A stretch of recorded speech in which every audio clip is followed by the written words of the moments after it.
అఖండ 2 పరిత్రాణాయ సాధూనాం వినాశాయ చ దుష్కృతాం. భగవంతుడు ఉన్నాడా? భగవంతుడు ఉంటే ఆయన ఇంత అరాచకాన్ని పనికి మాలిన వాళ్ళు ఒక 5 నిమిషాలు కూడా కూర్చొని ఏమీ రాయలేనటువంటి వారు.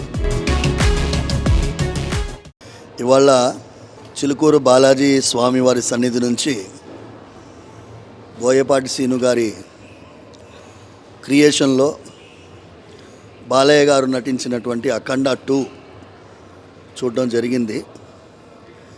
కదలకుండా చూడడం జరిగింది.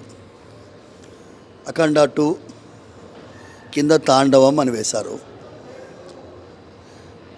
పరిత్రాణాయ సాధూనాం వినాశాయ చ దుష్కృతాం ధర్మ సంస్థాపనార్థాయ సంభవామి యుగే యుగే. ఇది భగవంతుడు ఉన్నాడా? భగవంతుడు ఉంటే ఆయన ఇంత అరాచకాన్ని సహిస్తూ ఉంటాడా అనేటటువంటి ప్రతి ఒక్క మనిషిలో ఉండేటటువంటి ప్రశ్న. అలాంటిది ధర్మాని కోసమే ఉండేటటువంటి నేల. ప్రపంచమంతా కూడా అర్థ కామం కోసం జీవిస్తారు. ఈ దేశంలో మాత్రం ధర్మ అర్థ కామ మోక్షం చతుర్విధ పురుషార్థాల కోసం జీవిస్తాం. అలాంటిది ఈ దేశంలో ధర్మమే ముఖ్యమైనటువంటి భూమిక పోషిస్తుంది. ఆ ధర్మము ఎప్పుడెప్పుడు ఇబ్బందుల్లో ఉంటుందో ఏదో ఒక రూపంలో భగవంతుడు వస్తారు, తన ధర్మాన్ని రక్షించుకుంటాడు అనే ఇతివృత్తం ఇది. నేను ఈ మూవీలో చూస్తున్నప్పుడల్లా మా నాన్నగారు temple is relevant to the society, ఎందుకంటే ఆ భక్తుల నడుమ బాలకృష్ణ గారు మాట్లాడిన ప్రతి మాట నాన్నగారు మాట్లాడినట్టుగా ఉండింది.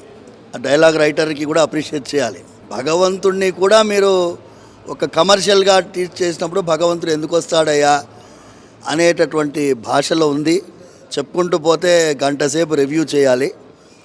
రివ్యూని కూడా మర్చిపోయి నేనేమంటున్నాను అంటే, పనికి మాలిన వాళ్ళు ఒక 5 నిమిషాలు కూడా కూర్చొని ఏమీ రాయలేనటువంటి వారు రాసే రివ్యూలు చూసి మీ మనస్సులో ఉండేటటువంటి మూవీ ఎలా ఉంటుందో ఏమో అని ఎవరో ఎందుకు చెప్పాలండి?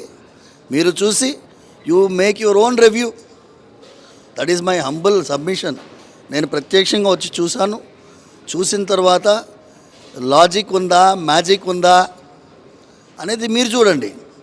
ఎవరో ఇందులో లాజిక్ లేదు, ఇందులో మ్యాజిక్ లేదు అనేదాన్ని ఎవరో ఎందుకు అభిప్రాయం పడాలి? Every frame there is magic, there is logic. చిన్నపిల్లల నుంచి పెద్దవాళ్ళ వరకు ధర్మాన్ని రక్షించేటటువంటి ఒక సైన్యం ఈ దేశానికి కావాలి. కాబట్టి ఒక విజువల్ ట్రీట్గా చిన్నపిల్లల నుంచి పెద్దవాళ్ళు వచ్చి ఈ మూవీని చూడండి అని ప్రార్థిస్తున్నాను. అందరూ చూడండి. ఆబాల గోపాలం చూడగలిగినటువంటి ఒక ఇది ఎంటర్టైన్మెంట్ కాదు. It is going to be an enchantment and it is going to be an upliftment of your feeling towards dharma. ధర్మం పైన మీకు ఒక అద్భుతమైనటువంటి అవగాహన వస్తుంది.